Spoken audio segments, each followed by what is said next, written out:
Dice la palabra del Señor: sed sobrios y velad, porque vuestro adversario el diablo, como león rugiente, anda alrededor buscando a quien devorar, al cual resistid firmes en la fe, sabiendo que los mismos padecimientos, esto es muy importante que usted lo lea, que le preste atención. Pedro le está diciendo a la iglesia: sean sobrios y velen, ya lo leímos, porque vuestro adversario anda alrededor buscando a quien devorar. Resistan los firmes en la fe, sabiendo esto, sabiendo que los mismos padecimientos se van cumpliendo en vuestros hermanos en todo el mundo. No hemos terminado de leer, pero toque al que está a su lado y dígale: tú y yo no somos los únicos que sufrimos. Pedro está diciendo: estos padecimientos de sufrimiento se van cumpliendo, lo están sufriendo vuestros hermanos en todo el mundo. Mas el Dios de toda gracia, que nos llamó a su gloria eterna en Jesucristo, después que hayáis padecido un poco de tiempo, Él mismo os perfeccione, afirme, fortalezca y establezca.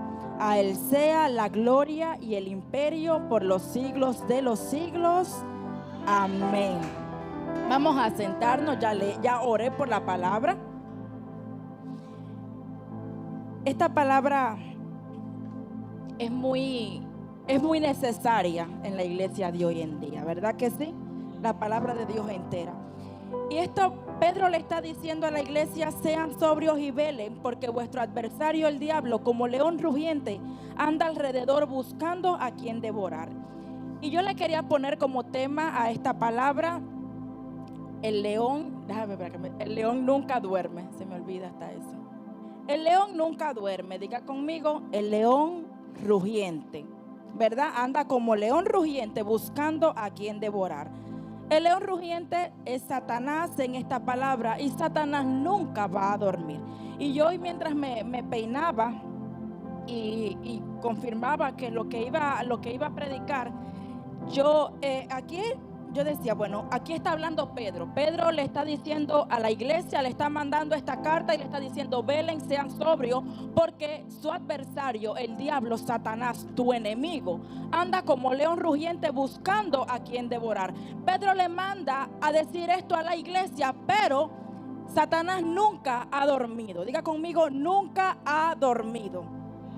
Y venían muchos ejemplos a mi mente y no los podía anotar todos, pero no se los voy a dar en orden cronológico, se los voy a dar a como yo rápido los iba escribiendo. Satanás nunca ha dormido, no solamente para atacar tu vida, no solamente para atacar la iglesia a la que Pedro le está mandando la carta, sino para atacar a todo hombre de Dios, a toda mujer de Dios. En la Biblia se registran muchas veces en las que Satanás nunca estuvo dormido, pero quizás no se especifica claramente que eran ataques de Satanás. Pero mire esto: llega el momento en el que van a prensar a Jesús, en el que van a tomar preso a Jesús, y estaban los discípulos con él, ¿verdad que sí? ¿Se acuerdan? Los discípulos se asustaron, lo abandonaron. Llega este momento preciso y como que Satanás parece que estaba buscando el momento en el cual tenía que hacer caer a Pedro. No cuando Pedro le negó, no, ese es otro ejemplo. Pero dice la palabra que Pedro, un hombre que tenía un carácter un poquito torcido, ¿verdad que sí? Pedro era un hombre que tenía un carácter un poco torcido, un carácter fuerte. Pedro era un hombre fuerte. Dice la Biblia que cuando vienen a apresar a Jesús, Pedro agarra su cuchillo y le corta la oreja a Malco, ¿verdad que sí? Diga conmigo: ataque de Satanás. Pero ¿cómo Pedro quizás podía darse cuenta que eso era un ataque de Satanás? Qué rápido actúa el diablo para hacernos caer a nosotros y no nos damos cuenta.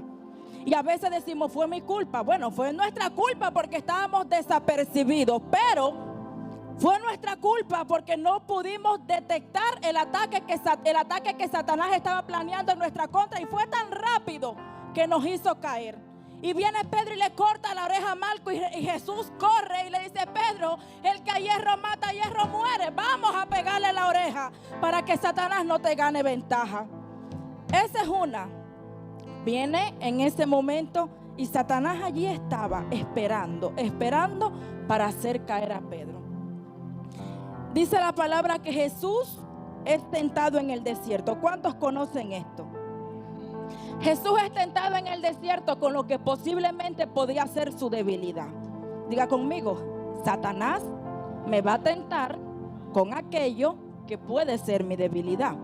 Leemos la palabra del Señor, se la leo corriendo. Está en Mateo capítulo 4 del 1 al 11. Si lo pueden poner para que la iglesia lo vea.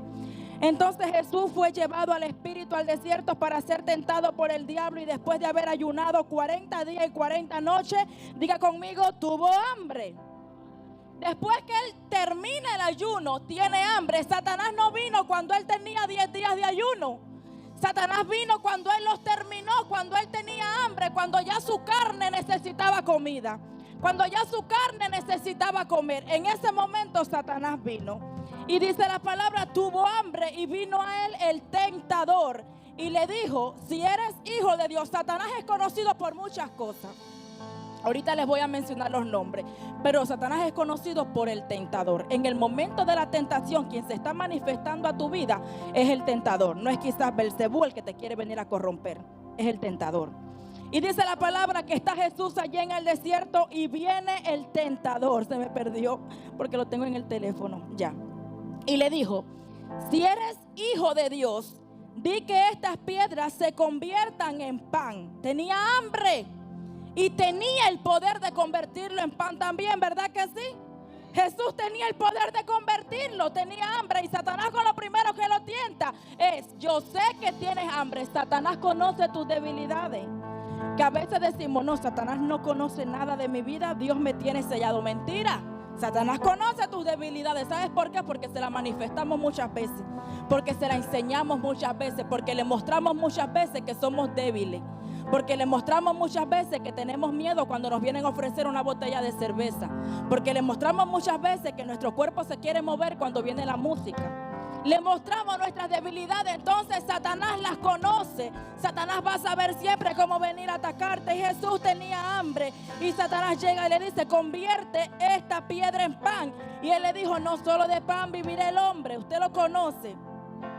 Llega la segunda tentación. Lo llevó a la santa ciudad y le puso sobre el pináculo del templo y le dijo, si eres hijo de Dios, échate abajo, porque escrito está, a sus ángeles mandará acerca de ti y en sus manos te sostendrán para que no tropieces con tu pie en piedra. Jesús le dijo, escrito está, no tentarás al Señor tu Dios.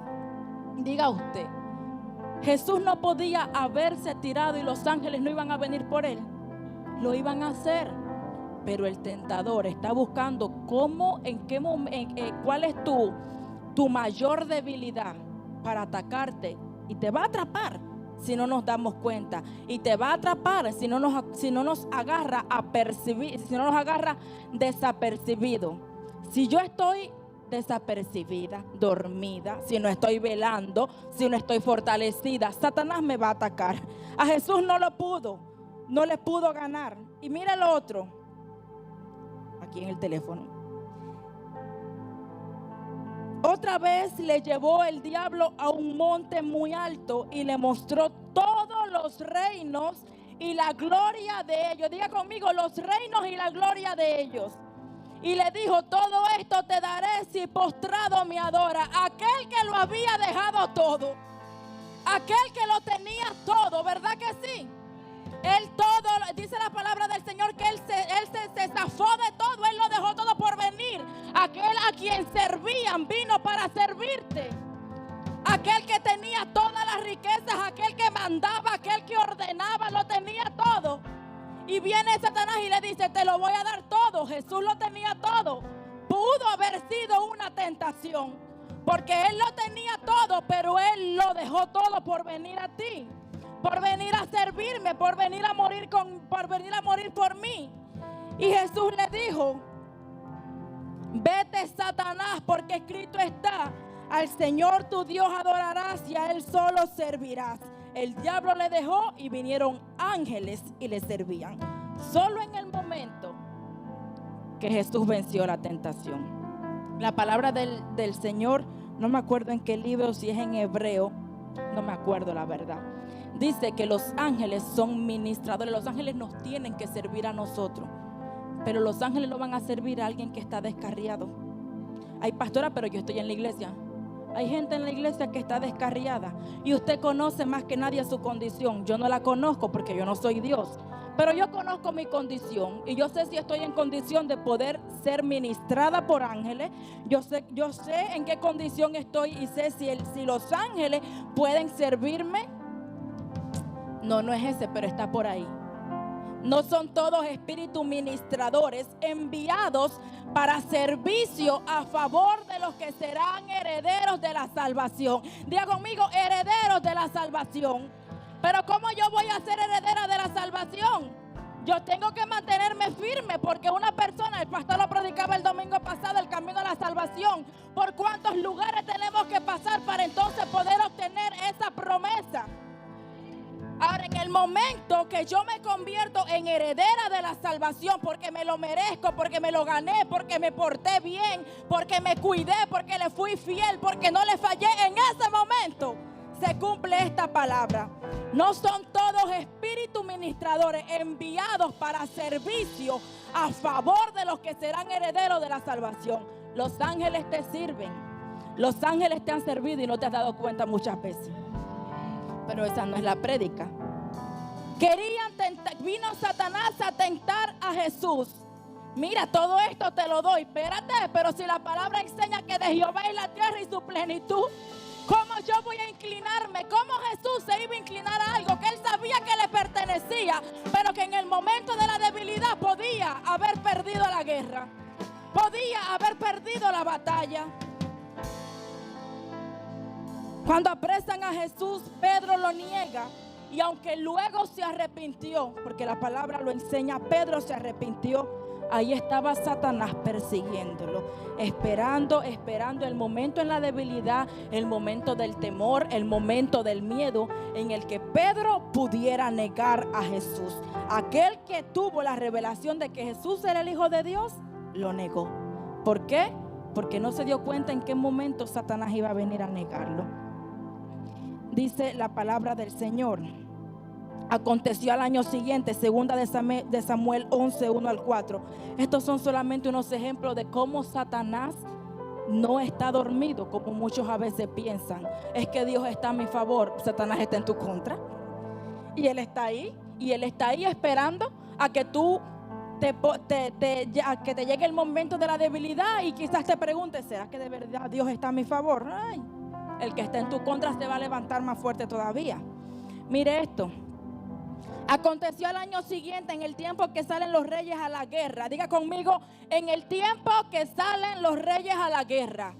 ¿Qué estaba estipulado? Que los reyes tenían que salir a la guerra.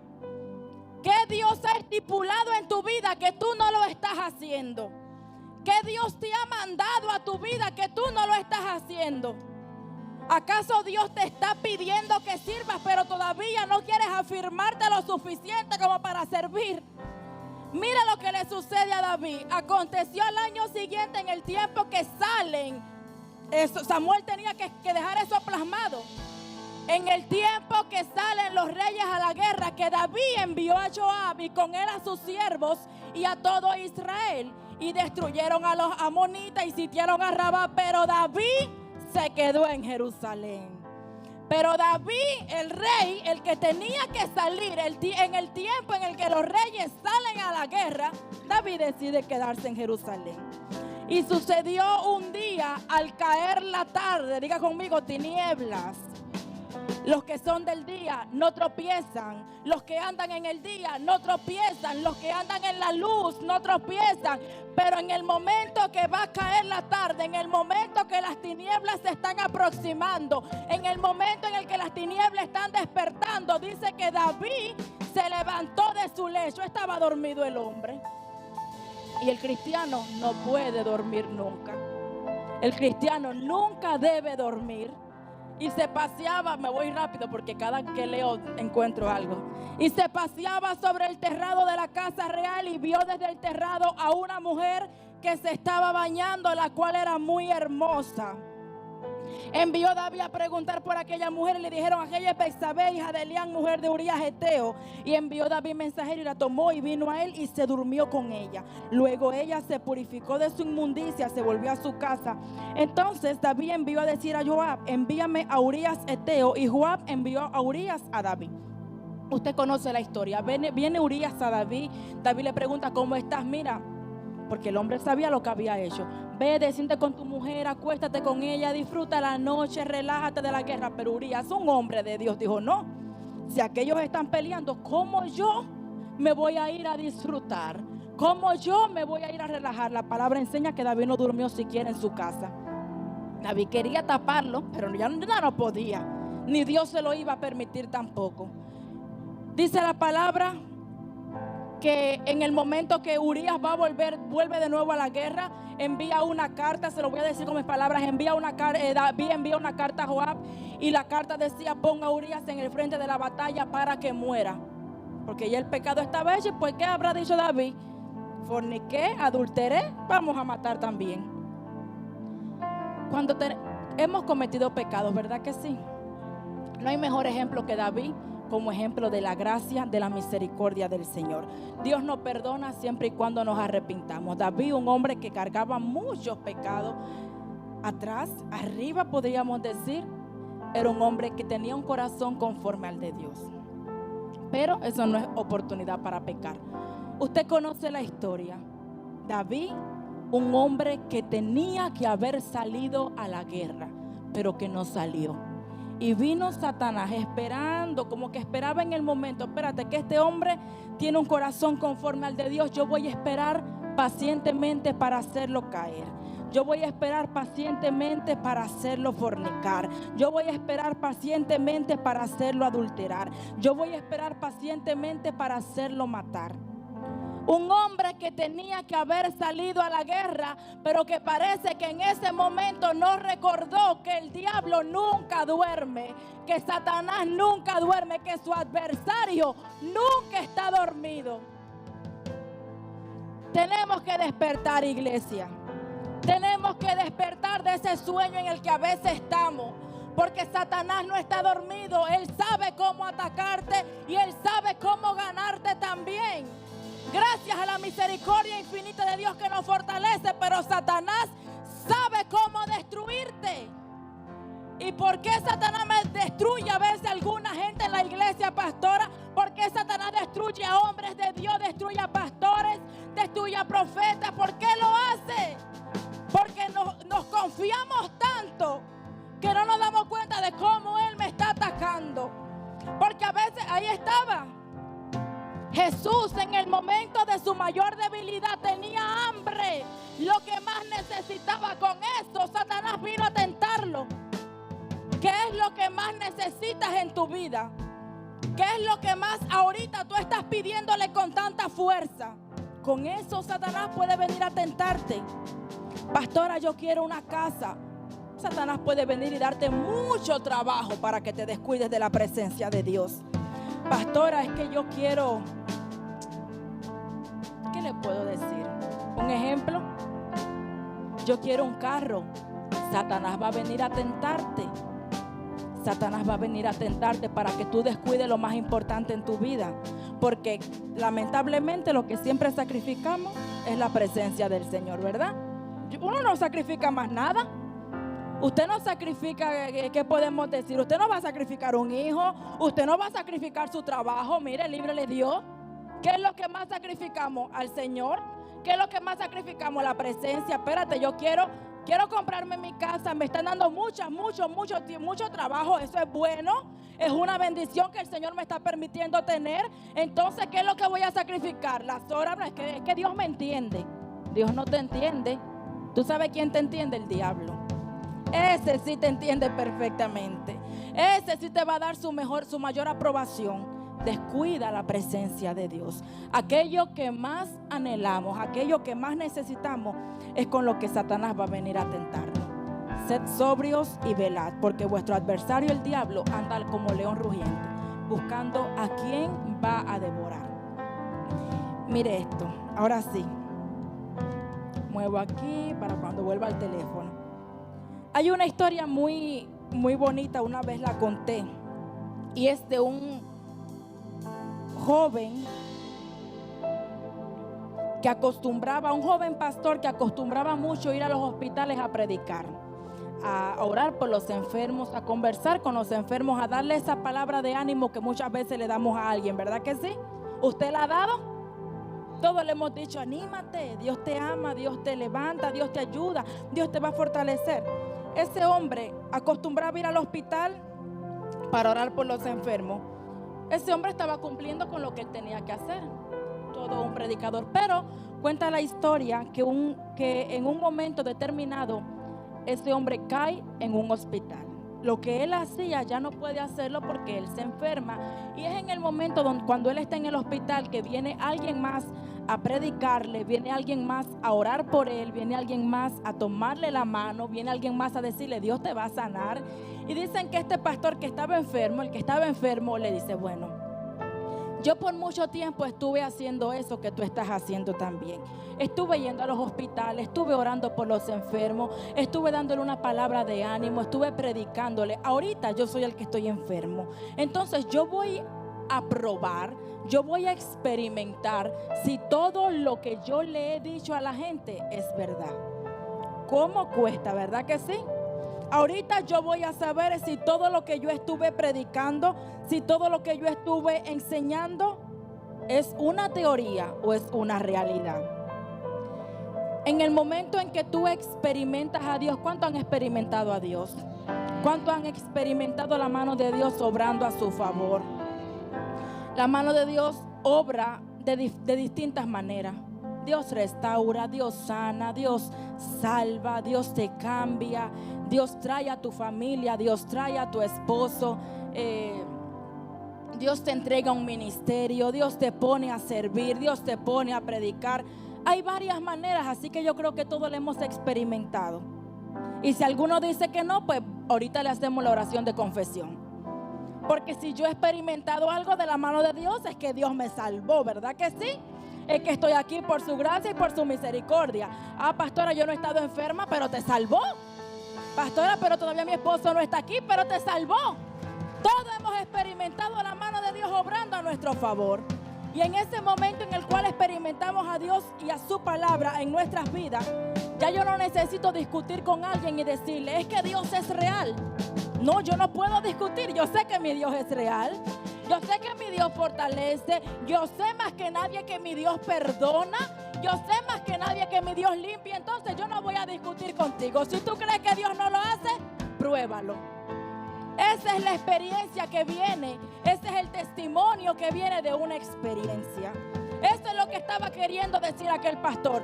Yo he orado, pero ahora yo estoy enfermo. Ahora me toca a mí experimentar si todo lo que yo he hablado es verdad o es mentira. Cuando tú no tienes que discutir con alguien y que alguien te dice Dios no existe, y que a uno como que le dé esa rabia santa de cogerle la cabeza y hacerle así, ¿verdad? ¿Cómo vas a decirme que Dios no existe? Yo lo he probado, pero yo no tengo que discutir contigo, porque ese es el conocimiento que yo tengo debido a una experiencia que yo tuve. Yo probé que Dios existe, así que yo no voy a discutir contigo. Así que no discutas con nadie que te diga Dios no existe. No discutas, no pierdas el tiempo. Entonces ese es el conocimiento que surge de la experiencia. La Biblia fue escrita por hombres y mujeres de Dios. ¿Cuántos lo creen? La Biblia fue escrita por hombres de Dios que vivieron lo que escribían. Y ahí se dejó plasmado. Usted lee la palabra de Dios. Y la palabra de Dios es un libro que hay que leer con revelación para que usted pueda encontrar muchas cosas escritas, muchas cosas que se ministren a su vida, muchas cosas que le hablen a su vida. A veces leemos un versículo y no encontramos nada, pero cuando ya hemos pasado la prueba, cuando ya hemos pasado el proceso, leo el versículo y encuentro mucho oro escondido en ella. La Biblia se lee con revelación. Ahora, la Biblia está escrita por hombres de Dios que vivieron lo que escribían, que dejaron plasmado para testimonio de nosotros. David no podía hablarme de misericordia si él mismo no lo hubiera experimentado, ¿verdad que sí? Job no podía hablarme de restitución si a Job no se le hubiera restituido todo, el doble, el triple de lo que tenía. Job no podía hablarme de restitución en medio de la fidelidad. Entonces, yo no puedo hablar de algo que no he experimentado. Intenta experimentar cosas con Dios. Pídele a Dios que te dé experiencias. A veces no tenemos experiencias porque no nos importan. Esa es la verdad. No se lo digo como ofensa, sino como una realidad. A veces no tenemos experiencias con Dios porque no nos importan. Yo cuando los niños se van a acostar a dormir, ya yo no le digo lo que oren porque ya ellos saben orar. Pero ellos nunca se duermen sin decir: papá Dios, queremos tener sueños contigo. Le enseñé a que anhelen el tener sueños reveladores de parte de Dios. Le enseñé a que pidan a Dios que se les revele en sus sueños. Entonces yo no puedo tener la experiencia de tener un sueño donde Dios se revele a mi vida si yo no la anhelo. Porque Dios conoce mi corazón. Dios sabe si a mí me importa, si yo lo anhelo o no lo anhelo. Yo no puedo hablar de algo que yo no he vivido. Por eso pídele experiencias a Dios, para que puedas tener el conocimiento de hablarle a alguien cuando tengas que hacerlo. Amén. Pablo no podía hablarnos de gracia si a él no se le hubiese revelado la gracia y lo hubiese alejado totalmente de ser un perseguidor de la iglesia. Un hombre que perseguía a los cristianos, mataba a los cristianos, usted lo conoce, pero a ese hombre se le reveló la gracia. Por lo tanto, es el apóstol que habla de la gracia del Señor. Ahora, nosotros tenemos que pedir ese tipo de experiencia. Ahí se lo voy a dejar. Tengo una tabla pequeñita, así que me pierdo. Pedro no podía hablarte de velar, de resistir, si a él no le estuviera funcionando. O si él no hubiese tenido la experiencia ya de que tenía que estar velando. ¿Verdad que sí? Porque ahí estaba Pedro orando con Jesús. Y Jesús le dijo: oren por favor, oren. El espíritu está dispuesto, pero la carne es débil. Tienen que orar. Más tarde vienen, apresan a Jesús. Pero Pedro no veló, se durmieron. Ahora, Pedro no podía decirme vela si él no hubiese tenido la experiencia de que tenía que haber velado en el momento más importante de su vida. Pedro estaba viviendo, y actualmente en este momento, en esta lectura que estamos leyendo, Pedro estaba viviendo uno de los escenarios más fuertes de la iglesia cristiana. Ahí estaba, en ese entonces, eso fue en el año 64 y 67 después de Cristo, después de que el emperador Nerón, usted puede buscar en internet más tarde, ahorita no, acerca del emperador Nerón. Era un hombre muy sangriento, un hombre malo, un hombre abusador, un hombre que como que le surgió un odio grandísimo por la iglesia. Y este hombre llegó al trono. De hecho, Pedro y Pablo murieron durante el reinado de Nerón. Era un hombre horrible. Y la persecución contra los cristianos estaba comenzando en esta etapa. Y Pedro, usted lo puede ver en la historia de los apóstoles, eso no está en la Biblia, tiene que estudiar para que pueda encontrarlo, buscar. Y Pedro sufrió el martirio. Ya le dije, Pedro y Pablo murieron. Entonces se desató una persecución y Pedro decide escribir estas cartas. Y Pedro trata, cuando usted lee las cartas de Pedro, ahí Pedro habla de muchas maneras para alentar a la iglesia de Cristo, para persuadir a la iglesia de Cristo. Y es en esta ocasión donde le dice: sean sobrios y velen, porque vuestro adversario el diablo, como león rugiente, anda alrededor buscando a quien devorar. ¿Por qué? Porque era evidente la presencia del diablo en medio de ellos. Si usted conoce la historia o ha escuchado hablar, usted sabe, yo a veces converso con la gente y nos ponemos a hablar de pruebas, de proceso, de sufrimiento. Y yo le digo, nuestro sufrimiento, se lo aclaro, nuestro sufrimiento no es comparable con el sufrimiento que vivió la iglesia primitiva. No se compara. A esa gente le decían: niega a Cristo, o si no, le tiro tus hijos a los leones. Y ahí miraban esa gente cómo los leones se comían a sus hijos. Dígame usted, ¿su sufrimiento se compara a ese? Imposible. A esa gente la mataban, lo desmembraban, lo jalaban, acababan. Mi sufrimiento no se parece a ese. Entonces Pedro le está mandando una carta a gente que estaba sufriendo, a gente que el diablo estaba literalmente en medio de ellos, que estaban siendo atacados. Y Pedro le manda esta carta para poder alentarlo, para poder persuadirlo, para poder de cierta manera con sus palabras fortalecerlo. Y ahí estaba Satanás en medio de ellos. Nieguen a Cristo o los vamos a quemar en hogueras, los vamos a crucificar. Y esta gente amaba al Señor. Como que deberíamos hacernos esa pregunta y decir, ¿será que yo amo al Señor a esa dimensión?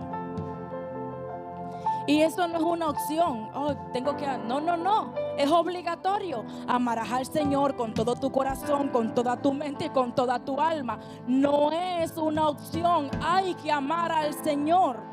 Tengo que aprender a amar al Señor a esa dimensión en la que esta gente lo amaban. O dígame usted, si ahorita se levanta una persecución, ¿cómo queda la iglesia? No le voy a responder. Cada uno responde hacia sí mismo. ¿Saldré corriendo o no lo negaré? Y Pedro le manda esta carta: resistan los firmes en la fe, sabiendo que los mismos padecimientos se van cumpliendo en vuestros hermanos en todo el mundo. Aquella gente sufrió a su manera. Hoy te toca a ti sufrir a la tuya, pero sí tengo que dejarte claro que tu sufrimiento no se compara al de ellos para que tú puedas negar a Jesús. Aquella gente no negó a Jesús cuando los mataban, cuando los ahorcaban, cuando los crucificaban, cuando los quemaban, cuando los leones se comían a sus hijos. ¿Por qué yo voy a negar a Jesús por una pequeña pelea? ¿Por qué yo voy a negar a Jesús? Pastora, pero es que yo no lo he negado. Es que a veces no tenemos que declararlo con la boca. Con mis acciones lo estoy negando. Con mi actitud lo estoy negando. En mi trabajo lo estoy negando. En mi casa lo estoy negando. Con mi comportamiento lo estoy negando. ¿Estaré negando yo al Señor? Resistan los firmes en la fe. No hay nada más ignorante que decir, Señor, ¿por qué me pasa esto a mí? Eso es una ignorancia.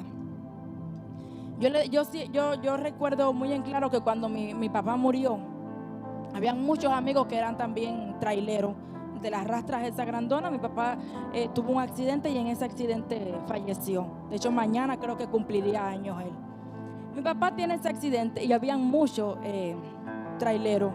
Y yo me cuidé tanto de no decir por qué le pasó eso a mi papá y por qué no le pasó al otro. Porque eso yo no lo dije, pero Satanás me lo traía a mi mente.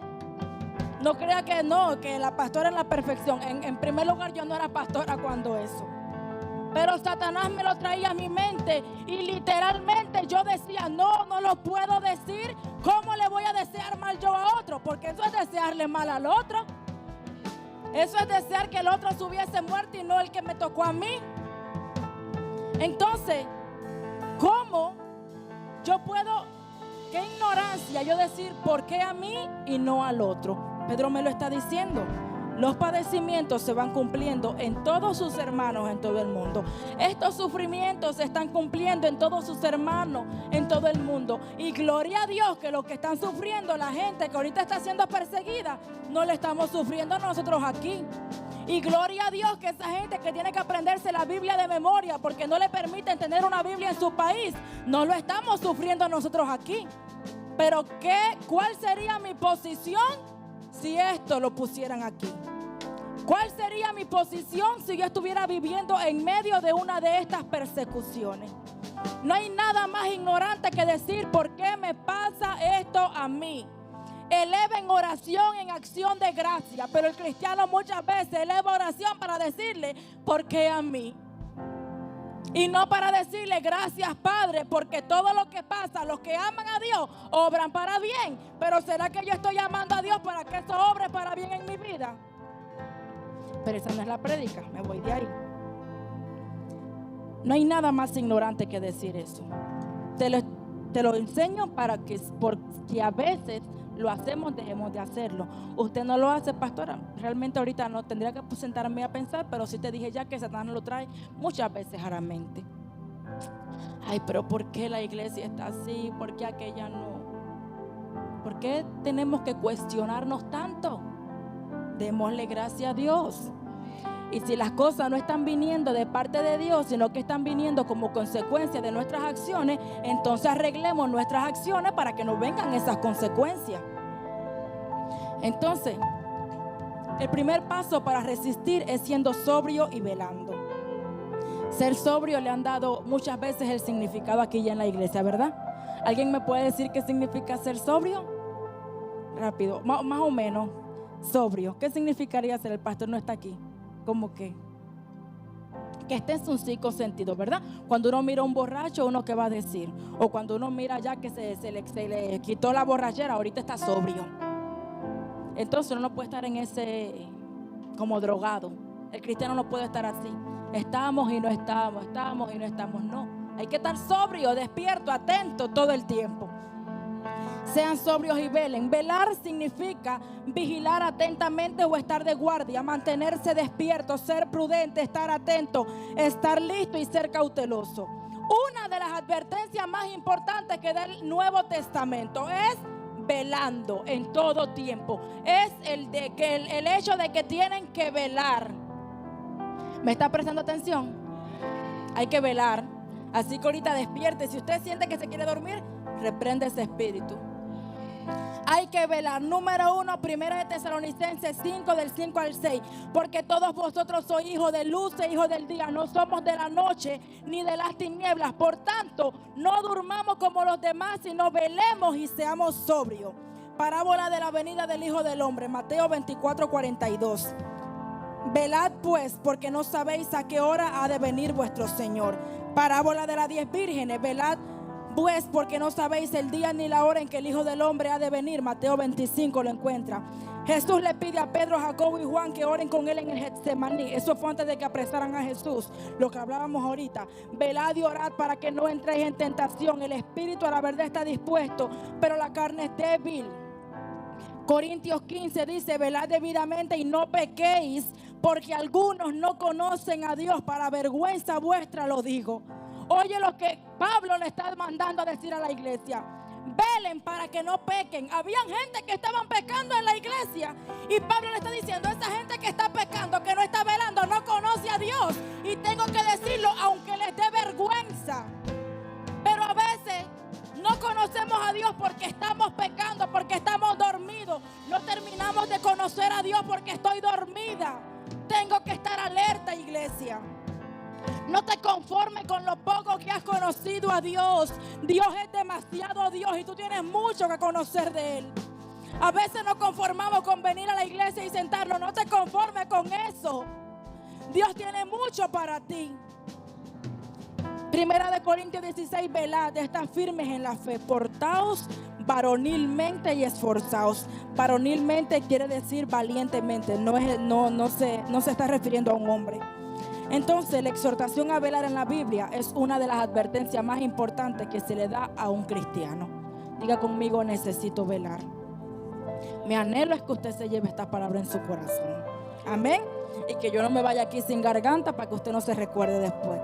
Aprenda esto: necesito velar. Hay varias formas de velar. Número 1, necesitamos velar para arrepentirnos y obedecer. Diga conmigo: necesito velar para arrepentirme y para obedecer. Porque a veces le fallé y en ese momento yo necesito estar totalmente alerta para arrepentirme a tiempo y para poder obedecer. Jesús le dijo a la iglesia en Sardis: sé vigilante y afirma las otras cosas que están por morir, porque no he hallado tus obras perfectas delante de Dios. Acuérdate pues de lo que has recibido y oído, guárdalo y arrepiéntete. Le está mandando a velar, a ser vigilante para que pueda arrepentirse. Pues si no velas, vendré a ti como ladrón y no sabrás a qué hora vendré sobre ti. Número 2, me van buscando Mateo 24:3. Mateo 24:3. Necesitamos velar para estar atentos al cumplimiento profético. Hay gente que observa los acontecimientos mundiales que están pasando y están como pecado en nevera. Dicen en mi país. ¿Sabe cómo es un pecado en nevera? Ay, no. No me diga que no, que usted ha de haber comido mucho pescado frito congelado. El pescado está con los ojos abiertos y no ve nada, ¿verdad que sí?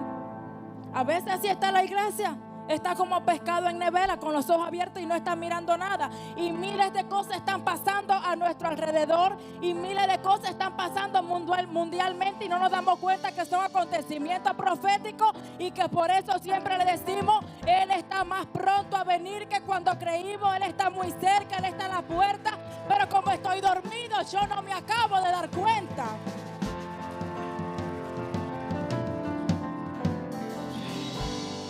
Y estando Él en el monte de los olivos, los discípulos se acercaron aparte diciendo: dinos cuándo serán estas cosas y qué señal habrá de tu venida y del fin del siglo. Respondiendo Jesús le dijo: mirad que nadie os engañe. Hay gente que ahorita está siendo engañada. Número 1, porque muchos vendrán en mi nombre, yo soy el Cristo, y a muchos engañarán. Y oiréis de guerra y rumores de guerra. Mirad que no os turbéis, porque es necesario que todo esto acontezca, pero aún no es el fin. Porque se levantará nación contra nación, reino contra reino. Habrá pestes, hambres, terremotos en diferentes lugares. Y todo esto será principio de dolor. Le digo, ¿usted esto no está pasando? Entonces os entregarán a tribulación y os matarán. Hay gente en el mundo que está siendo entregada y le están matando. Y serán aborrecidos de toda la gente por causa de mi nombre. Eso está pasando. Lea historia, investigue, mire. Muchos tropezarán entonces y se entregarán unos a otros y unos a otros. Usted lo lee, léalo en casa. Mateo 24. Para que usted mire, para que abramos los ojos, para que nos demos cuenta que Él está cerca. Amén. Número 3. Velar o estar en guardia ante los ataques del enemigo. Y me llama la atención que Pedro está comparando a este enemigo como un león rugiente. Diga conmigo, león rugiente. Y el león rugiente trabaja de una manera muy discreta. Son esos leones que están en África y dicen que estos leones siempre están escondidos esperando. ¿Cuántos han mirado documentales de animales? Esos leones siempre están escondidos así como que mirando a la presa, a ver cuál es la más débil. Qué bonito es que tenemos un león que es el león de la tribu de Judá, que siempre está también tranquilo, esperando el momento de levantarse. Pero tenemos un león que está buscando la manera de hacerme caer, que está igual, tranquilo, pero esperando mi momento de debilidad para hacerme caer. Y ahí están los leones escondidos, y se dice que estos leones están bien tranquilitos porque su fin es mirar la manada para identificar al elemento más débil y así cazarlo. Por eso yo tengo que proponerme no ser tan débil. Yo no sé, en Cuba normalmente la religión en Cuba que más abunda es la religión de brujería. Yo ahorita no me sé nombres porque no viví en ese mundo, gracias a Dios. Entonces yo recuerdo que en Cuba normalmente iba alguien y tiraba una brujería al frente de la casa o algo así, y el que agarraba posiblemente todas las cosas era el más débil. En Cuba, no sé en otro país.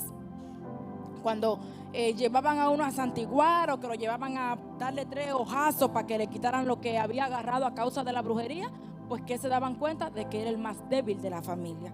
Satanás no va a atacar al más fuerte por lo mismo, porque está fuerte, porque no va a poder derrotarlo, porque no va a poder tumbarlo. Satanás va a ir por el más débil para ver cómo lo hace caer.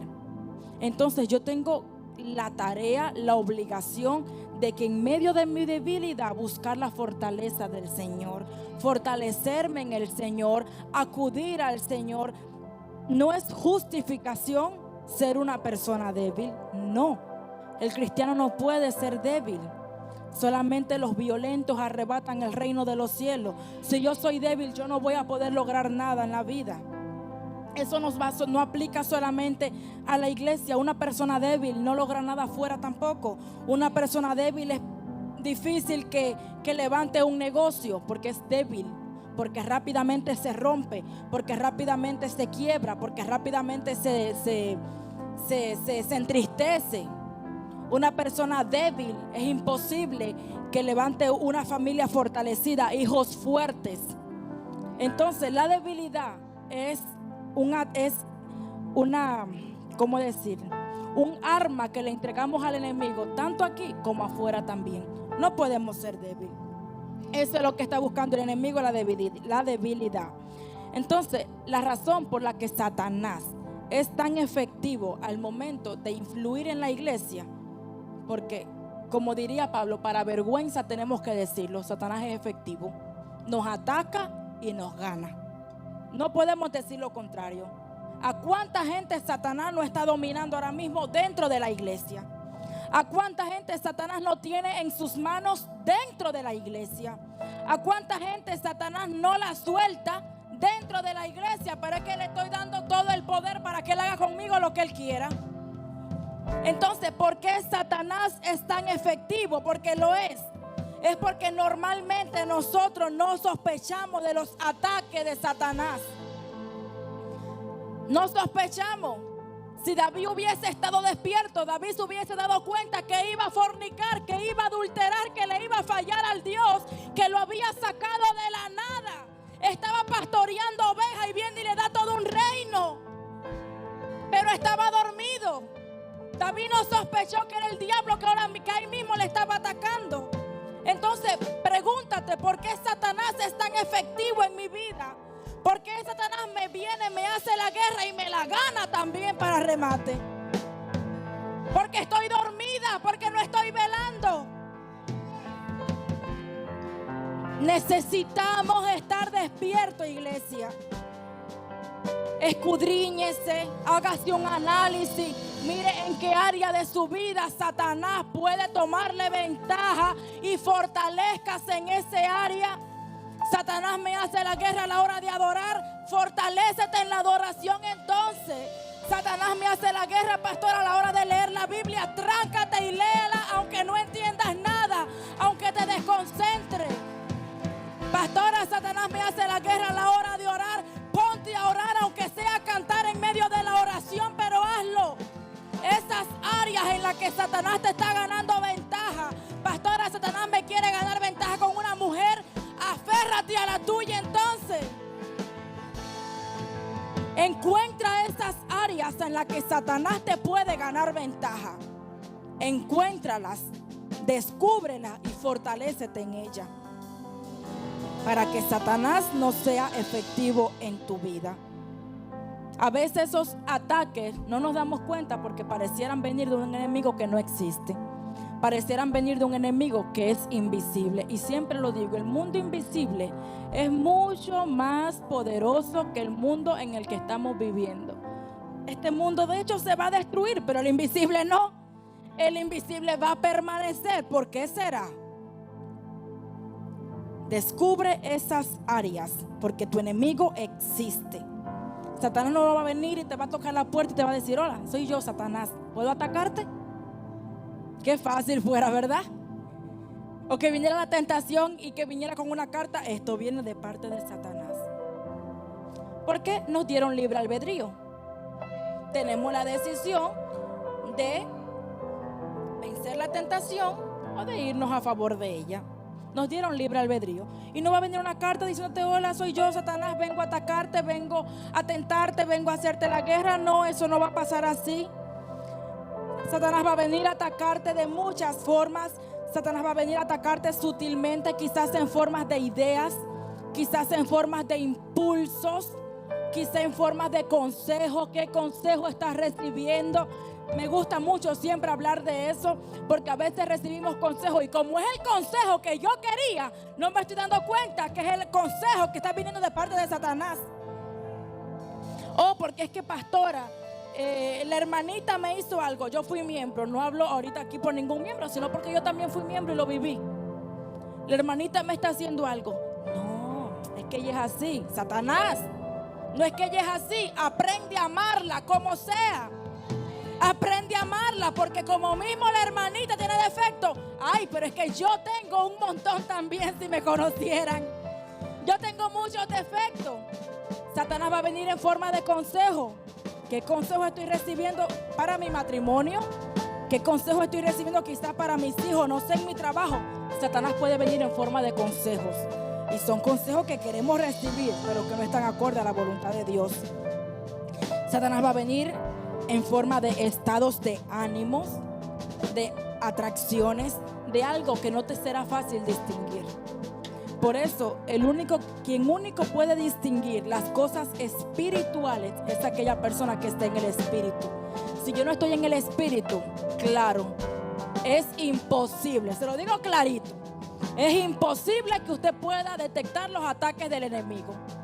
Si yo no estoy en el espíritu, es imposible que yo pueda detectar un enemigo espiritual. Es que yo tengo que estar a la misma dimensión de él para poder verlo, para poder distinguirlo. Si yo no estoy en el espíritu, ¿cómo yo voy a ver esas cosas espirituales que Satanás puede traer a mi vida para hacerme caer, para hacerme desfallecer, para hacerme alejarme de la iglesia? Una persona espiritual es quien único puede lograrlo. Entonces los leones en África se esconden siempre en dirección del viento. Y a veces decimos, ¿cuánto? Esa frase es legendaria, porque uno lo dice, el viento está a mi favor. ¿Verdad que sí? Diga usted, pues a lo mejor es cubana. Muchas veces decimos así, el viento está a mi favor. Pero yo estudié, ¿verdad?, acerca de los leones de carne y hueso, no el león espiritual que es Satanás. Acerca de los leones, y esos leones utilizan el viento a su favor para no ser detectados. Entonces a veces decimos, el viento está a mi favor, pero está a favor de alguien más también. Pero como yo estoy creyéndome la historia de que el viento está a mi favor, no puedo detectarlo, ni los voy a detectar. Y yo puedo decir, ay, qué bien está mi familia, ay, qué bien estoy en el trabajo. Viste, ya me dieron la oportunidad de servir, ya me dieron la oportunidad de tomar el micrófono, ¿cuántas oportunidades? Y podemos detectar que eso es que el viento está a nuestro favor. Y Satanás como que diciendo, espérate que yo estoy aquí esperando para yo ir y yo también utilizar ese viento que tú crees que está a tu favor, utilizarlo a mi favor también. Hay que ser sobrio en todas las áreas. La palabra del Señor lo dice.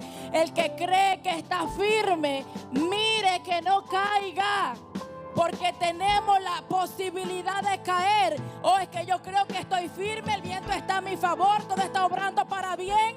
Vela, porque puedes caer. Vela, porque puedes caer. Afírmate aún más, porque puedes caer, iglesia. Sé sobrio. No vaya a ser que en esa comodidad, cuando mejor tú crees que estás, Satanás no esté escondido como ese león rugiente, observándote y buscando la oportunidad para atacarte. Sé sobrio. Amén. Necesitamos estar alerta. La Biblia nos habla acerca de Satanás y de sus intenciones malignas. Le voy a decir ahorita los nombres que tiene. Número 1, diablo. ¿Cuántos lo conocen por diablo? Todos. Señor, reprendo al diablo. Todos lo conocemos. Diablo significa acusador. Lo vemos acusando a Job. Aquí escribí una historia. Lo vemos acusando a Job delante de Dios. Lo vemos acusando, no, en la Biblia la puse. Lo vemos acusando al sumo sacerdote Josué en el libro de Zacarías. ¿Cuántos han leído esta historia? Hermosa, dice la palabra, se la leo rápido. Me mostró al sumo sacerdote Josué, el cual estaba delante del ángel de Jehová, y Satanás estaba a su mano derecha para acusarle. Y dijo Jehová a Satanás: Jehová te reprenda, oh Satanás. Jehová, que ha escogido a Jerusalén, te reprenda. ¿No es este un tizón arrebatado del incendio? Y Josué estaba vestido de vestiduras viles. Diga conmigo, vestido de vestiduras viles, y estaba delante del ángel. Satanás va a acusarte cuando tú tengas tu vestidura vil puesta, porque en el momento que tú tienes vestiduras santas, limpias, puras, Él no te puede acusar. ¿Qué va a decir en tu contra? No tiene nada. Ya el Señor te vistió, como lo hizo con Josué. Y habló el ángel y mandó a los que estaban delante de él diciendo: quítenle esas vestiduras viles. Y a él le dijo: mira que he quitado de ti tu pecado y te he hecho vestir de ropas de gala. Ahí estaba Satanás acusándolo. Y Satanás estaba a su mano derecha para acusarle. Apocalipsis enseña que él acusaba de día y de noche a los creyentes. Número 2, Satanás significa oponente.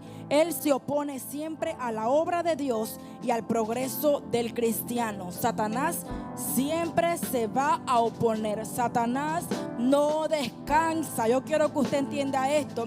Se le opuso a Pablo cuando quiso visitar a los tesalonicenses. Se le opuso a Gabriel cuando Dios lo envió a Daniel para que le revelara la profecía. Usted lo conoce porque es el versículo que usamos ahorita para los 21 días de ayuno.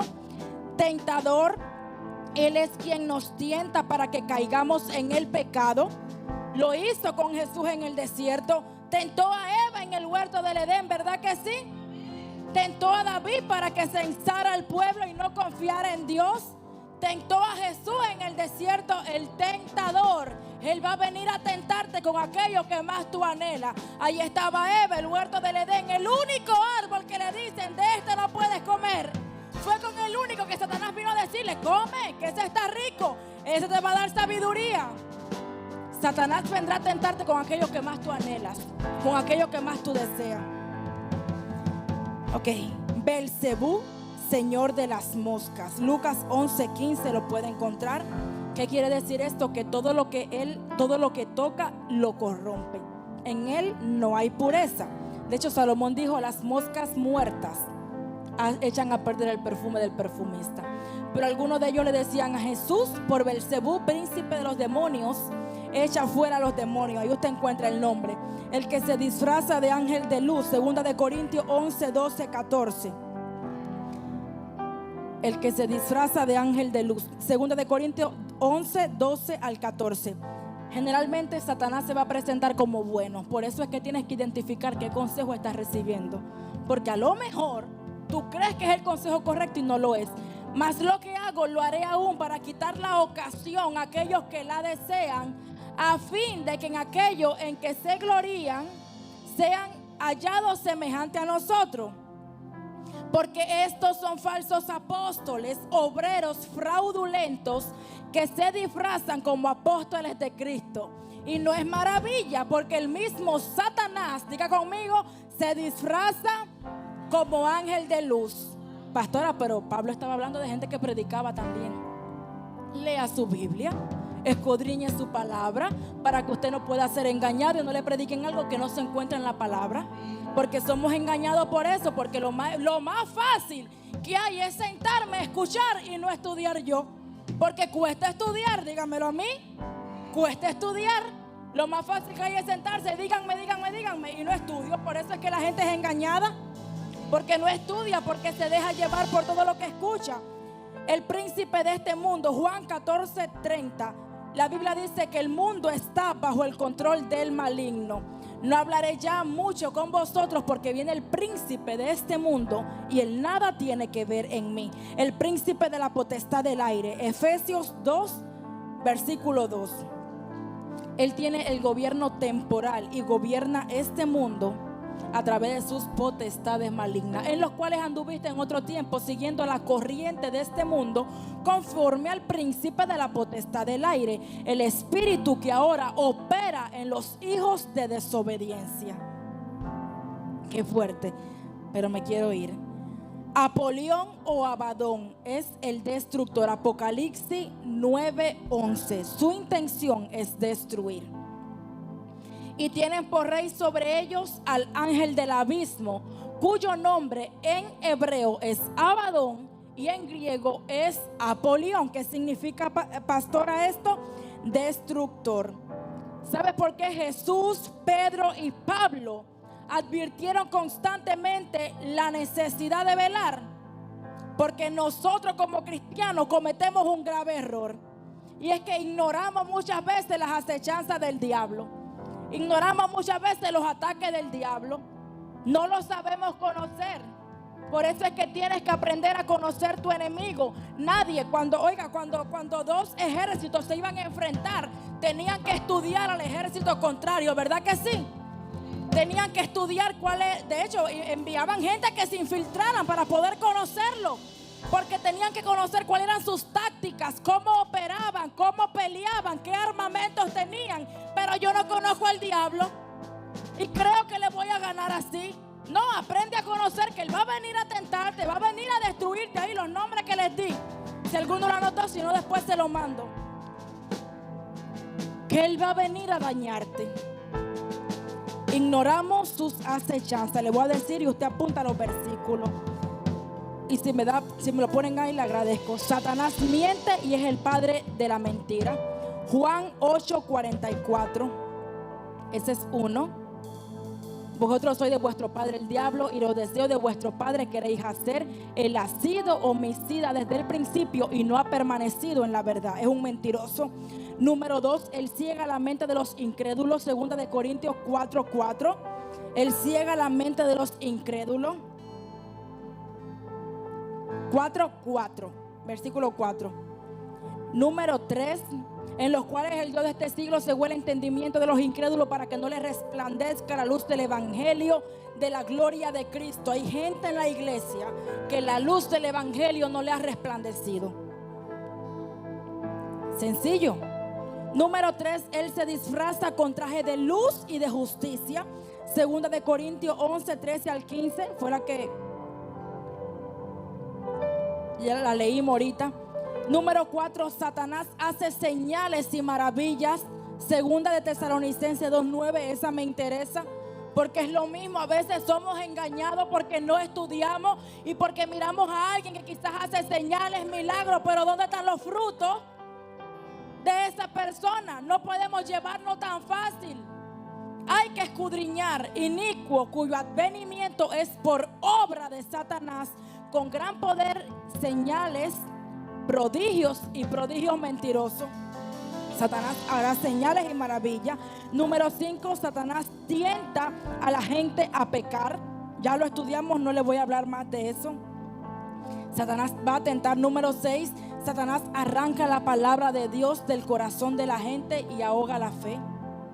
Para que entiendas que si la palabra del Señor se va muy fácilmente de tu vida, alguien te la está arrancando y no lo has detectado todavía. Marcos 4 del 1 al 9. Esa es una parábola de la semilla del sembrador. En ella la semilla de la palabra de Dios se siembra. Algunas semillas caen en el camino, las aves rápidamente la toman. Viene Satanás y se lleva la palabra. Ahí usted lo va a ver. Se lo digo para que usted lo mire en casa. Marcos 4 del 1 al 9. Viene Satanás, el verso 15 específicamente dice: viene Satanás y se lleva la palabra que se ha sembrado en ellos. El versículo 15, si me lo ponen. Satanás odia la palabra de Dios porque sabe lo que produce la palabra de Dios en tu vida. Dice la palabra que, y estos son los de junto al camino, en quienes se siembra la palabra, pero después que la oyen, enseguida viene Satanás y quita la palabra que se sembró en sus corazones. Pastora, ¿por qué la palabra no tiene fruto en mi vida? ¿Será que hay alguien que le está arrancando y tú no lo has podido detectar? La fe viene por el oír la palabra de Dios. Satanás sabe lo que produce la palabra de Dios en tu vida, por lo tanto, él va a venir a arrancártela. ¿Por qué Satanás es tan efectivo a la hora de atacarme? Porque lo estoy evadiendo, porque no me estoy dando cuenta de sus ataques. Amén. Satanás causa algunas enfermedades y dolencias. Lucas 13:16 dice que Jesús sana a una mujer que estaba encorvada y no podía enderezarse. Y dice,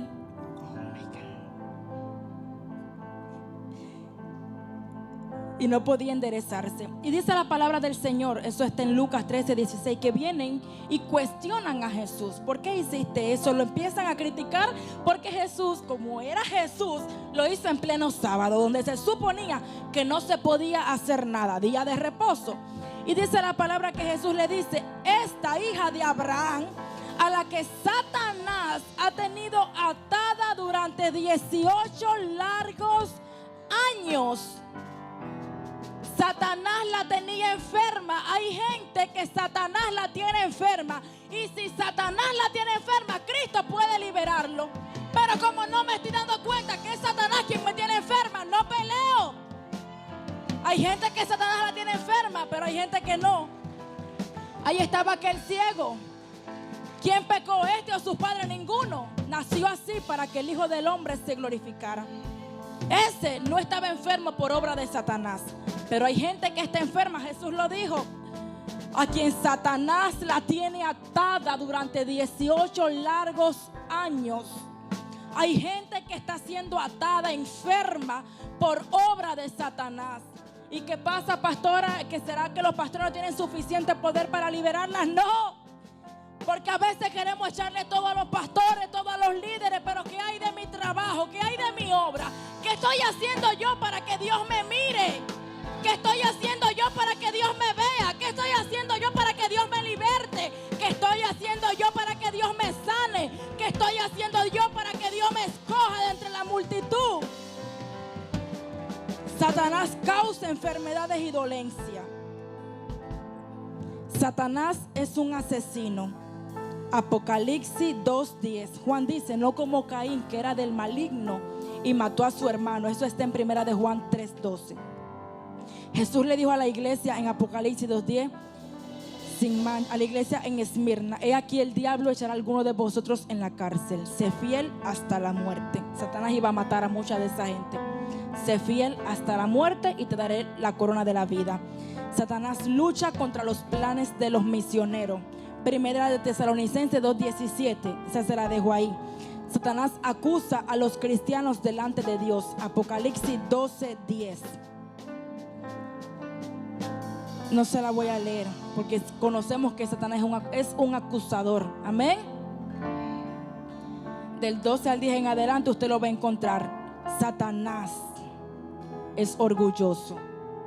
El orgullo llevó a Satanás a su caída. El orgullo provocó la expulsión de Satanás. Isaías escribió: como caíste del cielo. Isaías 14:12 al 14, por si alguien está notando. Como caíste del cielo, oh Lucifer, hijo de la mañana. Tú que decías en tu corazón: subiré al cielo, levantaré mi trono por encima de las estrellas de Dios. Seré semejante al Altísimo. Diga conmigo: orgullo. Por eso es que hay que tener cuidado con nuestro propio orgullo. No podemos permitir que el orgullo llegue a nuestras vidas. No podemos permitir enorgullecernos en algunas áreas. Ay, pastora, pero ¿de qué yo me voy a sentir orgullosa? De cualquier cosa. ¿De qué te puedes sentir orgullosa? De muchas cosas. Oh, pero que bien oras, que bien sirve.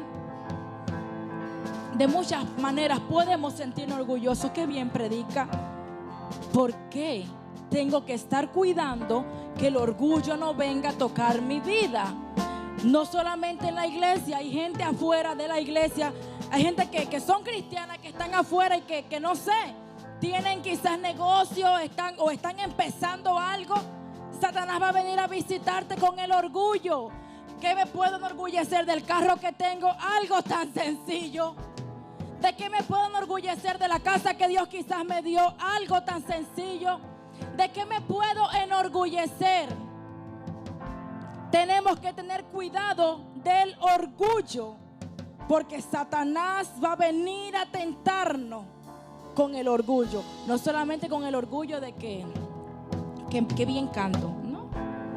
Hay gente que lo ofenden o que le dicen algo y dañaron su orgullo. Diga conmigo: orgullo.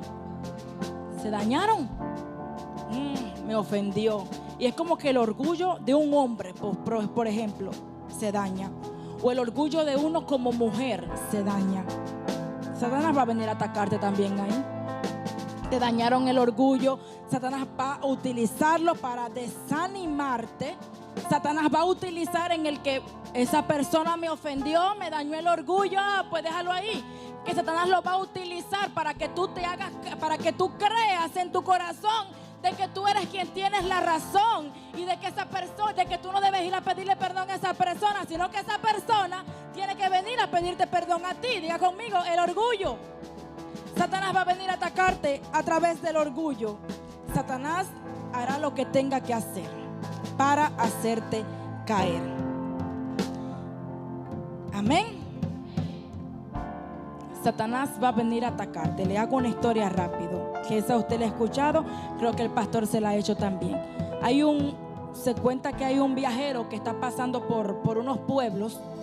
Y este viajero está pasando por un pueblo primeramente y mira en una ciudad específica, mira a un diablo, un diablito, vamos a poner. Usted ha escuchado la historia, ¿verdad? Algunos sí. Vea ese diablito, se lo voy a decir con mis palabras para que sea rápido. Y cuando vea ese diablito, el viajero le dice al guía: ay, en esta ciudad parece que no hay mucha gente pecadora, porque solamente un diablito. No, le dice el guía, en esta ciudad hay demasiada gente pecadora y solamente necesitan a uno para que los haga caer a todos.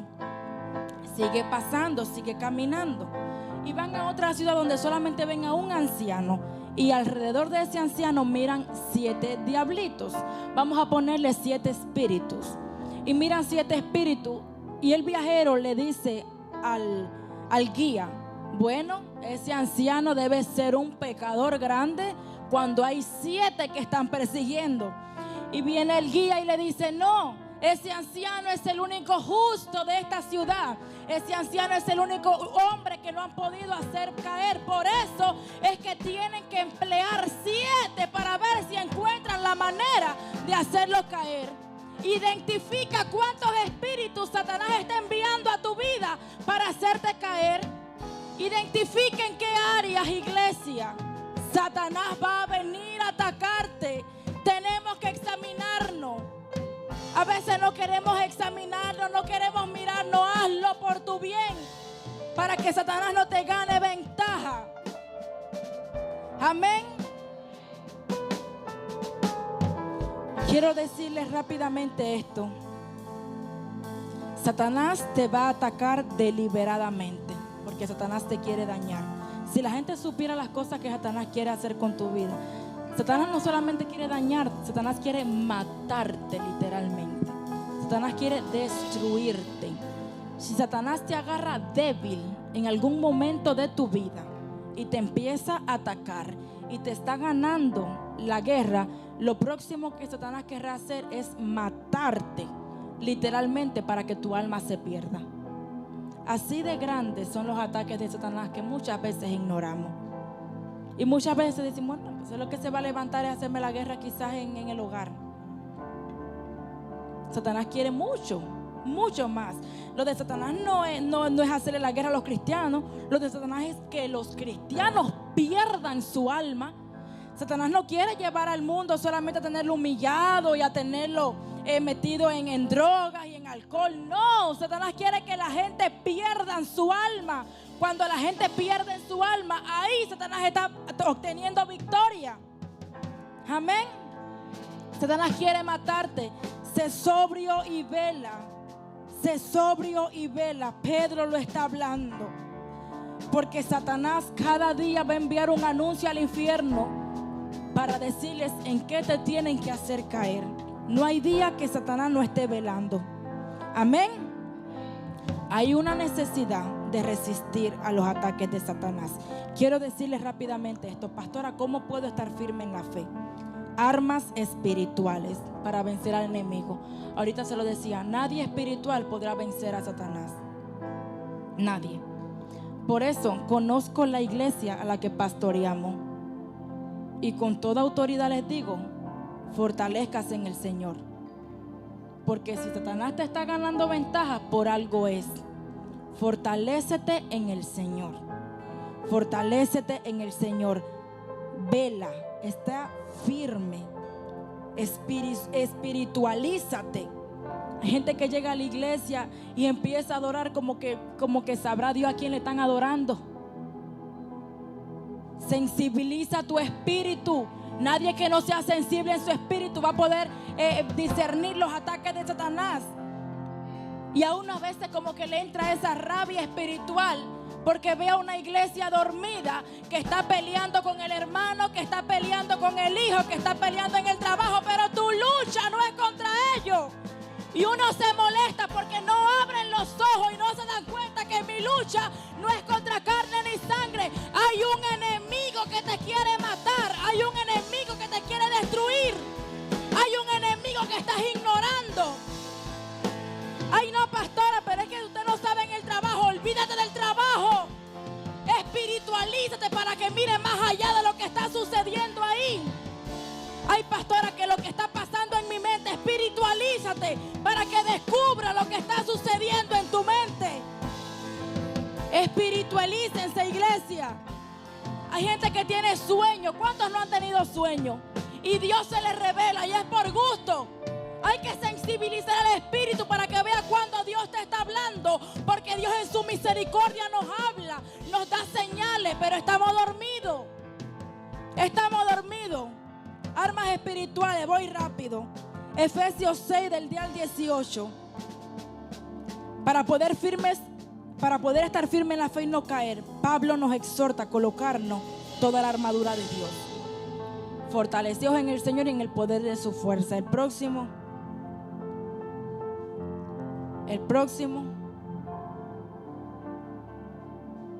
El que acabé de decir, el próximo. Por tanto, tomad toda la armadura de Dios. El próximo. El cinturón de la verdad. El cinturón sostenía la espada y la daga, el delantal de bronce, y se llevaba en todo tiempo, ya que sin él el soldado podía quedar desnudo y sin armas. Pablo tenía ciudadanía romana. Pablo conocía toda la armadura de un romano. Lo que Pablo está hablando aquí, lo está hablando porque lo conocía físicamente y lo está llevando a un mundo espiritual. Sin el cinturón, el soldado puede quedar desnudo y sin armas. ¿Y cuántos cristianos habemos que estamos quedando desnudos y sin armas? Y es como que en bandeja de plata le decimos a Satanás: aquí estoy, listo para que tú me destruyas. El cinturón de la verdad, ¿qué representa, pastora? Tu integridad. Tu integridad delante de Dios. El llevar una vida santa, con buen testimonio. Porque para los que están aquí adentro y allá afuera, el testimonio te da autoridad. Porque como cuesta cuando no tenemos testimonio decirle a un hermanito: ese vestido común, o esa ropita, o a un hombre, algo sencillo, me voy a la ropa. No es que lo esté atacando, sino que es lo primero que se me viene a la mente porque no lo tengo escrito. Cuando no tenemos testimonio de hijo de Dios, el cinturón representa tu integridad. Si tú no tienes el cinturón de la verdad, muchas veces te vas a sentir hipócrita. Te vas a sentir que no eres eficiente, porque tú eres tu propio instrumento. Dios va a hablar, Dios va a hacerlo a través de ti. Dios quiere sanar a través de ti. Hay gente que solamente no, vamos donde el pastor a que nos sane. No, pero recibirán poder cuando venga sobre vosotros el Espíritu Santo y le vamos a ser testigos. El Espíritu no está reservado para solamente un grupo. Pero ¿qué pasa si yo no tengo integridad? ¿Qué pasa si yo no llevo una vida santa? ¿Qué pasa si yo no tengo testimonio? Yo soy mi propio instrumento. 2 Corintios 1 al 12 dice: porque nuestra gloria es esta, el testimonio de nuestra conciencia, que con sencillez y sinceridad de Dios, no con sabiduría humana, sino con la gracia de Dios, nos hemos conducido en el mundo, y mucho más con vosotros. Pablo era su propio instrumento, pero tenía una conciencia limpia. Tu integridad. Número 2, la coraza de justicia. En el libro de Efesios estaba, si lo encuentra en multimedia ahí se lo pone. La coraza protegía todo el pecho, tóquese aquí, todo el pecho. Y los órganos vitales del soldado, el corazón. La coraza de justicia es la justificación imputada a través de Cristo que hemos recibido por gracia, a tal punto que Satanás no puede jugar con tus sentimientos, ni puede hacerte sentir culpable por tus pecados, porque tú fuiste justificado no por obra, sino por gracia. ¿Sabe por qué hay tanta gente que Satanás tiene la autoridad de jugar con sus sentimientos y de hacerlos sentir que no valen nada y de que fallaron y de hacerlos sentir indignos? Porque no tienen la coraza de la justicia. Porque no están protegiendo esta parte aquí que protegía la coraza de la justicia, y que Pablo dijo tienen que armarse de ella, porque Satanás va a venir a atacarte. Pero tienes que abrazarte, amarrarte, aferrarte a la justicia de Dios, a la justificación de Dios, que tú fuiste salvo no por tus obras, que cada vez que tú te arrepientas tú puedes acudir a aquel que vino, que murió por ti, que fue tentado en todo y sin pecado, y que por eso Él te va a entender y te va a levantar, te va a perdonar y te va a restaurar. Pero como yo no tengo el armamento puesto, Satanás va a venir y va a jugar conmigo como quiera. Por eso hay tanta gente que son afectadas sentimentalmente. Y lo que destruye a una persona que es sensible sentimentalmente, iglesia, a una persona que le dicen tú no sirves y se lo cree, Dios mío, esa es una de las armas más letales que tiene el enemigo hoy en día. Y que la iglesia se la cree, que tú pecaste. Dios no te va a perdonar si tú vives pecando todos los días. Y viene y te gana ventaja, hijo. Empezó a jugar con tus sentimientos. La coraza de justicia. Número 3, el calzado del apresto. Es la disposición y la preparación del evangelio. El calzado era adecuado para marchar y luchar más cómodamente. ¿Qué significa esto, pastora? Mi disposición. Quizás yo no soy buena predicando afuera a las calles, pero yo tengo que tener disposición para servir en la iglesia de Cristo. Porque el cuerpo, siempre le digo, la iglesia es el cuerpo de Cristo. Está formado por cabeza, por mano. Todas tienen una función, ¿verdad? Todos realizan algo. Los deditos se mueven, señalan el brazo, las articulaciones. Si yo no estoy haciendo nada, ¿será que yo estoy siendo parte del cuerpo de Cristo? ¿Dónde está mi disposición? El calzado del apresto. Cuando me pongo mis zapatos, lo último que nos ponemos en la casa cuando vamos a salir. El significado de que ya estamos listos, preparados para lo que tenemos que hacer. Si me pongo las botas de ir a trabajar en el campo, ¿qué quiere decir? Que ya me las puse, estoy listo para ir afuera a trabajar. El calzado del apresto que nos falta a muchos cristianos, porque lo que menos tenemos es disposición para servir en la iglesia de Cristo. ¿Van a limpiar en el parqueo? No, yo para eso no estoy dispuesta. A disposición, te estás quedando sin calzado. ¿Dónde está? ¿Qué hay que venir a hacer? ¿Limpiar los baños? Hoy no puedo. Oh, hermano Juan, deme la baja que no puedo seguir sirviendo. Disposición. Pero queremos disposición para el micrófono. Queremos disposición para los sugieres. Pero a veces nos cuesta la disposición para las cosas pequeñitas, simples, que Dios también la está viendo. Y que Dios también está premiando por ella. El calzado del apresto. Número 4, el escudo de la fe. El escudo del soldado romano permitía que éste se protegiera la mayor parte de su cuerpo. Así también nuestra fe en Dios es decisiva para protegernos de cualquier ataque del enemigo. Si yo tengo convicciones débiles, creencias débiles, una fe débil, le estoy dando al enemigo toda la autoridad para que haga con mi vida lo que quiera. Mi fe tiene que ser fortalecida en el Señor. Mi fe tiene que ser fundada en el Señor. Mi fe tiene que ser fuerte. Mi fe tiene que ser duradera. Mi fe tiene que ser permanente. No es que hoy tengo fe, mañana no. Hoy tengo fe para que Dios me sane, pero mañana no tengo fe para que Dios me provea el trabajo. Mi fe, el escudo de la fe. Jesús le dijo a los discípulos: tened fe en Dios, porque de cierto os digo que cualquiera que dijere a este monte, quítate y échate en el mar, y no dudare en su corazón, los sentimientos, y no dudar en su corazón, le va a decir a este monte, muévete, y el monte se va a mover. Pero si yo no creo en mi corazón lo que estoy diciendo, no voy a lograr nada, no será hecho. El que dude es semejante a las olas del mar. Mi fe tiene que ser fortalecida, fundada, para yo poder ver el cumplimiento de la promesa. Pastora, porque yo no veo lo que Dios me prometió hace tantos años. ¿Cuál es tu fe? ¿Ya tu fe menguó? ¿Cuál es tu fe? Número 5, el yelmo de la salvación. ¿Qué es el yelmo? Es el casco que protegía la cabeza de los ataques. Siempre le digo a la iglesia que uno de los escenarios más fuertes donde Satanás va a venir a atacarte es en tu mente.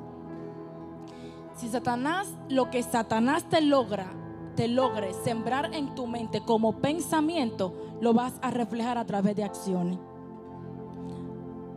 No es que Dios no te escucha mis acciones, no voy a la iglesia. pero todavía no te han puesto a servir. Mis acciones, no voy a la iglesia. Pero aquel hermanito te dijo algo, mis acciones, dejo de hablarle. Lo que tus pensamientos, lo que tu mente pueda albergar, va a ser lo que tú vas a reflejar. Nuestros pensamientos tienen que estar protegidos con la gracia del Señor. Satanás va a venir a afectar tu mente, va a venir a atacar tus pensamientos para afectar tus emociones y luego tus acciones. Satanás, la mente del campo de batalla más fuerte de un cristiano es la mente. La mente. ¿Cuántas cosas nosotros no hablamos, pero lo estamos pensando aquí? ¿Verdad que sí? Yo no sé si a ustedes les pasa, pero a mí me pasa la misma palabra. Ahorita yo venía pensando, Señor, cuánta gente no pudo mirar los ataques del diablo porque Satanás lo creían dormido. Y yo venía pensando, y David, toda esa gente que le dijo ahorita. Y yo venía, todo esto estaba en mi mente, yo no estaba hablando nada en mi mente. ¿Cuántas cosas no hablamos, pero están en nuestra mente? ¿Y a cuánto le estamos dando albergue a Satanás para que pueda venir y atacar mis pensamientos? Para que pueda venir y hacerme pensar lo que Él quiere de mí y yo no pueda pensar lo que Dios quiere que yo piense. Por eso es que dice la Biblia, mis pensamientos son más altos que los vuestros. Porque a veces el pensamiento de un cristiano es atacado por Satanás. Y lo que tú estás pensando nada tiene que ver con lo que Dios piensa de ti. Es que yo no sirvo, es que yo no voy a hacer nada nunca en la iglesia. No tengo un don, no tengo un talento. ¿Qué voy a hacer? Satanás te quiere atacar. Porque nos dieron talentos y dones a todos. Descúbrelo. Descúbrelo y serás efectivo en la obra del Señor. Es importante que tu mente no sea influenciada. Amén. Creo que aquí ya terminé. La armadura de un cristiano. Diga conmigo: el cinturón de la verdad, la coraza de justicia, el calzado del apresto, el escudo de la fe y el yelmo de la salvación. Tienes que estar protegido con todo esto. Estúdialo en tu casa. Lee la palabra del Señor en Efesios. Estudia la armadura que te mandaron a ponerte cada vez que te levantes y que muchas veces la dejamos de lado. Muchas veces. Satanás siempre va a desviar tu atención para llevarte al nivel donde él te pueda hacer caer. Satanás desvió la atención de Eva y va a desviar la tuya también. ¿Cómo trabaja el diablo, pastora? Sencillo. Satanás te puede hacer ver aquellas cosas que Dios todavía no te ha concedido, pero que te las va a conceder, simplemente que no es el tiempo. Porque a veces queremos que Dios nos dé las cosas así. Y no, Dios te la quiere dar, pero no es el tiempo. O hay cosas que Dios no te la va a dar porque simplemente no es su voluntad. Entonces, ¿cómo va a atacarme Satanás? Me va a hacer ver esas cosas que Dios no me ha dado. Pero ¿qué tal de aquella que Dios sí te ha dado y que tú le estás dejando de ver? Satanás te va a hacer mirar aquello y te va a decir: aquello que Él no te ha dado te lo puedo dar yo.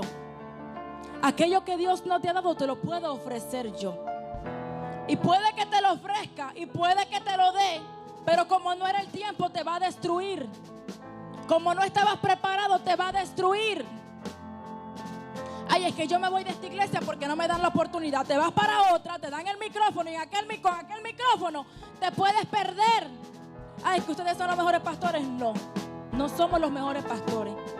Pero a veces tenemos que examinarnos para ver por qué será que todavía no estoy listo. ¿Por qué será que no estoy preparado? ¿Será que me está faltando ponerme el calzado del apresto? La disposición. Ay, pastora, pero yo tengo disposición para servir y la disposición para venir a los cultos y la disposición para venir a los ayunos y la disposición quizás para hacer el de 21 días, que no me favorece solamente a mí ni a la iglesia, sino a ti. Entonces, aquello que tú quizás estás pidiendo, aquella bendición que le estás pidiendo al Señor y que Él no te la ha dado todavía, porque no es el tiempo, Satanás te la puede ofrecer, pero te va a destruir. ¿Cómo me va a atacar Satanás? Haciéndome ver eso que Dios todavía quizás no me ha dado. Amén. Quiero terminar con esto. Se dice que los leones acostumbraban a dormir durante el día y cazan durante la noche. Diga conmigo, duermen durante el día y cazan durante la noche. El día simboliza el evangelio, la luz de Cristo, la verdad. La noche, diga conmigo, simboliza las tinieblas. Por eso Pablo le dijo a los tesalonicenses, primera de Tesalonicenses 5, del 5 al 8: todos vosotros sois hijos de luz e hijos del día. No somos de la noche ni de las tinieblas. Tú no eres de la noche ni de las tinieblas, iglesia. Por tanto, no durmamos como los demás, sino velemos y seamos sobrios. Como que Pablo y Pedro andaban ahí conectados. Pues los que duermen, de noche duermen. Los que se embriagan, de noche se embriagan. Pero nosotros que somos del día, seamos sobrios, habiéndonos vestido con la coraza de fe y de amor, y con la esperanza del yelmo como salvación. Cuando fueron a apedrear a Lázaro, Jesús le dijo: no tiene el día 12 horas, porque los discípulos como que no querían ir, porque ya habían sido atacados en la otra ciudad y los discípulos tenían miedo. Y Jesús le dijo: no tiene el día 12 horas. El que anda de día no tropieza, porque ve la luz de este mundo. Pero el que anda de noche tropieza, porque no hay luz en él. Diga conmigo: los leones acostumbran a dormir de día y estar despiertos de noche. Día, evangelio, luz. Noche, tinieblas. ¿Qué tiniebla podemos estar viviendo en la que Satanás puede venir a afectarnos? Satanás tiene una virtud que pocos cristianos la tenemos. Esto lo escribí ahorita mientras estaba ahí. Satanás tiene una virtud que pocos cristianos la tenemos. Diga conmigo: la paciencia. Pueden pasar años y años en lo que Él no te haya hecho caer, pero Él tiene paciencia. Él tiene paciencia. Él estará ahí esperando y esperando y esperando el momento en el que te puede hacer caer. ¿Cuál es tu momento de debilidad? ¿Cuál es tu noche? ¿Cuál pueden ser tus tinieblas en la que Satanás puede estar pacientemente esperando para tener la oportunidad de atacarte? Amén. Diga conmigo: yo soy, vamos, dígalo, de la luz, no de las tinieblas. Autoexamínate para que te des cuenta en qué área el enemigo te puede ganar ventaja. Amén. Quiero terminar leyéndole el versículo que empezamos. Sed sobrios y velad, porque vuestro adversario el diablo, como un león rugiente, anda alrededor buscando a quien devorar, al cual resistid firmes en la fe, sabiendo que los mismos padecimientos se van cumpliendo en vuestros hermanos en todo el mundo. Mas el Dios de toda gracia, que nos llamó a su gloria eterna en Jesucristo, escuche esto: después que hayáis padecido un poco de tiempo. Es necesario que el cristiano padezca. Lo que no puede permitir es que el enemigo le gane ventaja, es que el enemigo te ataque y salga victorioso. Por eso es que tienes que estar sobrio y velando. Pero de que vas a padecer, vas a padecer.